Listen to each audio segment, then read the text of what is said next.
Well, Bill, first of all, we appreciate the time to get a chance to visit with you. You got a chance to watch your first game this past Saturday, Nebraska at Purdue. Obviously a thrilling win. Just what were your thoughts getting your first taste of a Nebraska game on the road like that Saturday? I really thought the staff did a great job on the road trip, and I'm real particular on those kind of things, and so I was very impressed with that. But it was the first time that I got to really see the football team playing and warming up and all the things that I like to take note of. And so it was a work night for me, and really happy that we won that game. I thought it showed a lot of character coming from behind to win it.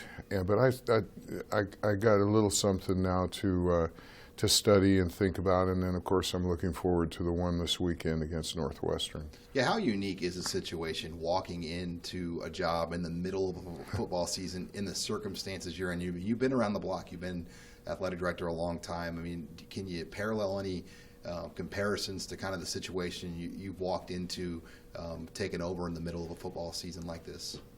No, I really can't. The other ones, I actually was hired in the winter or early spring and had a chance to have my feet on the ground and really get acclimated before the fall sports season started. So this is somewhat unique in that sense, and so obviously it's something that I want to pay a lot of attention to early on in this process, and really try to get a feel for Coach Riley and what he's doing. And then he and I will sit down hopefully here in the next week or so. I just want to pick his brain about his staff, his recruiting philosophy, the Big Ten. Most of my career has been in the Pac-12, and so I really am anxious to learn more about the Big Ten as well. What is your recruiting philosophy? You mentioned that. Are you a guy that believes in you've got to go for the most high-profile guys? Are you a developmental believer that, you know what, you can find the under-the-radar guys and turn them into the great players? How do you kind of look at football recruiting? Well, again, that has something to do with what caliber of program. We were always building programs everywhere I've been before. And certainly not the rich tradition that Nebraska has. So the brand should sell Nebraska, and the fact that I really feel it remains one of the top football programs in college football. And yet I've always believed, don't fly over good talent to go find good talent. Get the very best players that are right in your backyard, and then go fill in the gaps from there. You know, in recruiting before you got here, both President Bounds and Chancellor Green, they were heavily involved the last month, visited with recruits, kind of involved on campus. How do you envision, I mean, you're a football guy, you played the game, so you know that you got two sons that just went through the recruiting process not that long ago. What do you envision kind of your role in the recruiting process with athletes when they come on campus? Well, anything that the coaches want me to do, I've always made myself available.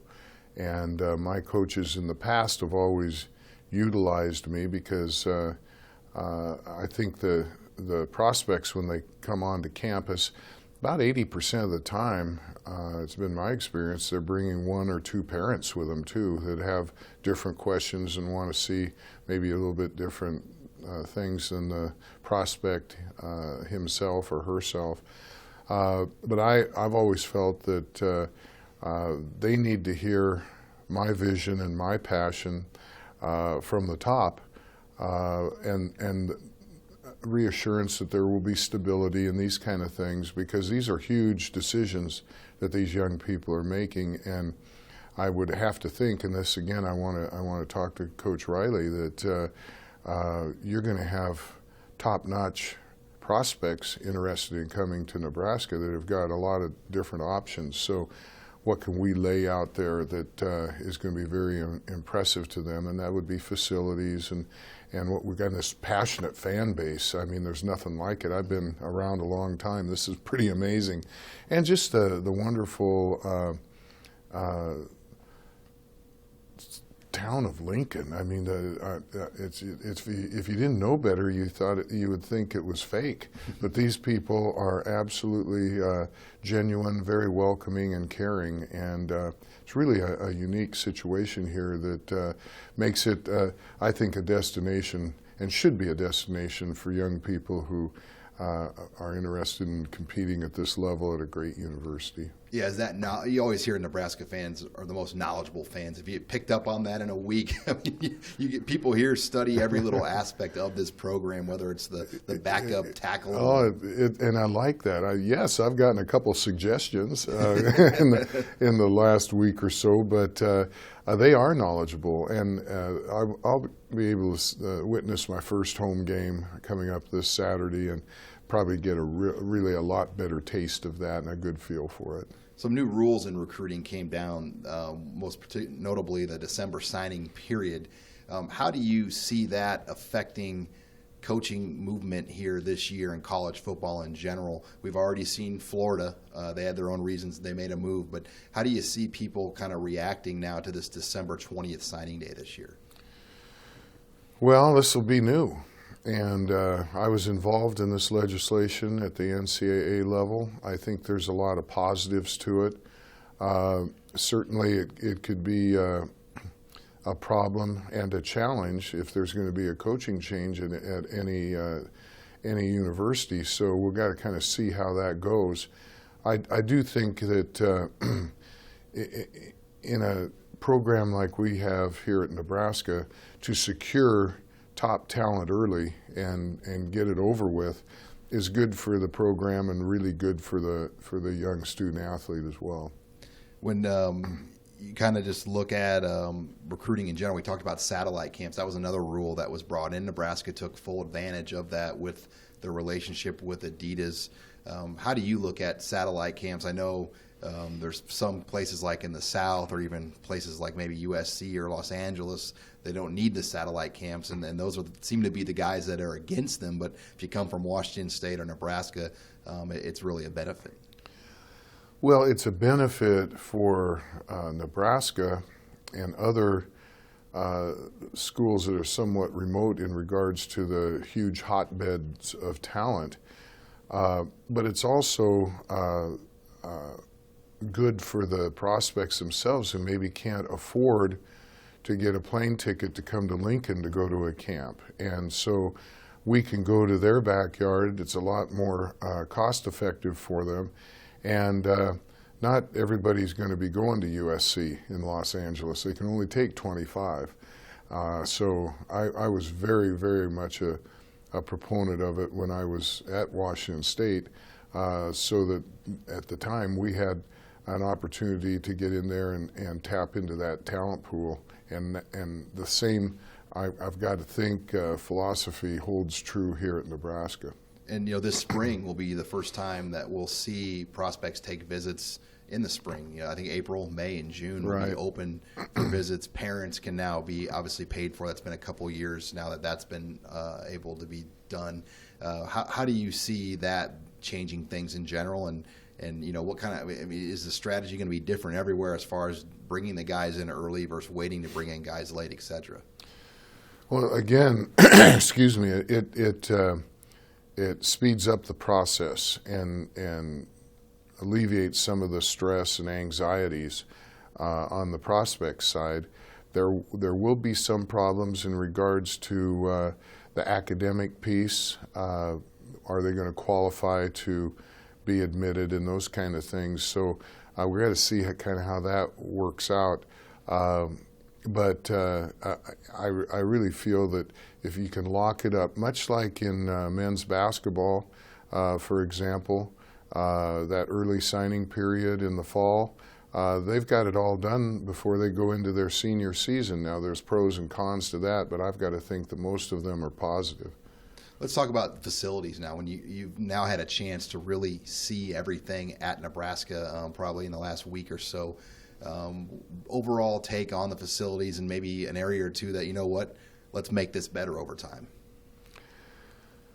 I think I'd be safe in saying they're the best I've ever seen, and I've been everywhere.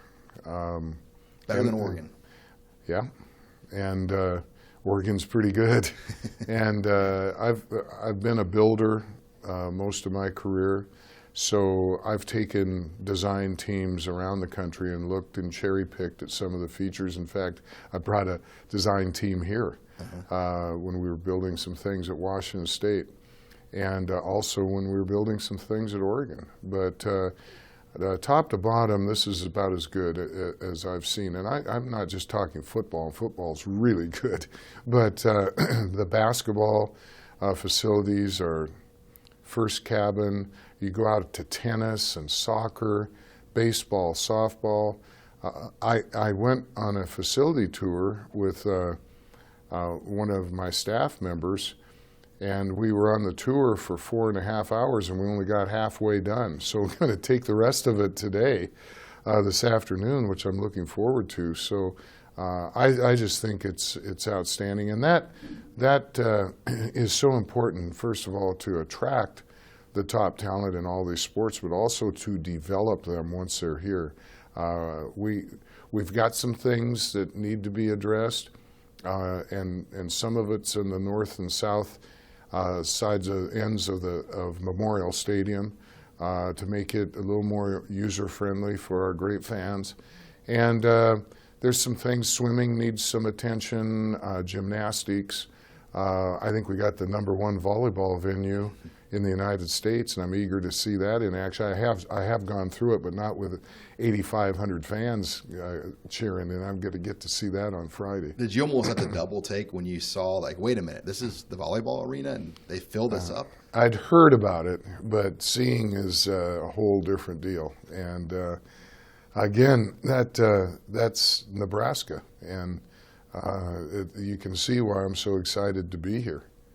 When you look at the basketball arena set up too, have you seen much like that around the country as far as the relationship of a city building a big arena that the university pretty much can, have almost ownership of the place as well?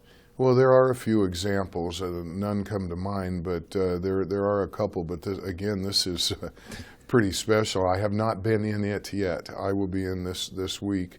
I almost went to a concert there the first night I was here, but I wanted to get plenty of rest to get started. But there'll be others down the road. But its location from the outside, it's just awesome, and I'm eager to get in. And I hear that when the crowd's in there, it's pretty special as well. Now, have you looked at getting around the state now more and kind of familiarizing yourself just with the nooks and crannies of this state and the different parts of this state over the next few months? Yeah, well, we've had a function my first night on the job in Lincoln, and then last night, Monday night, we had one in Omaha, and I know we'll have a lot more, but I wanted to make sure that I got out to those two markets right away, and I'm going to love going to the various small towns around the state because that's kind of where I'm from, and talk about Husker sports, but also raising corn and wheat and soybeans and cattle. Have you found a good steak yet in Lincoln? I think a lot of people want to know. At least Bill Moos at least found a nice piece of meat in this town yet? I haven't. Let me put it this way: I haven't found a bad one. Take a lot of pride in the beef production here too. I can tell. Well, hey, we appreciate the time and looking forward to following your tenure here at Nebraska. Well, it's my pleasure. Thanks so much.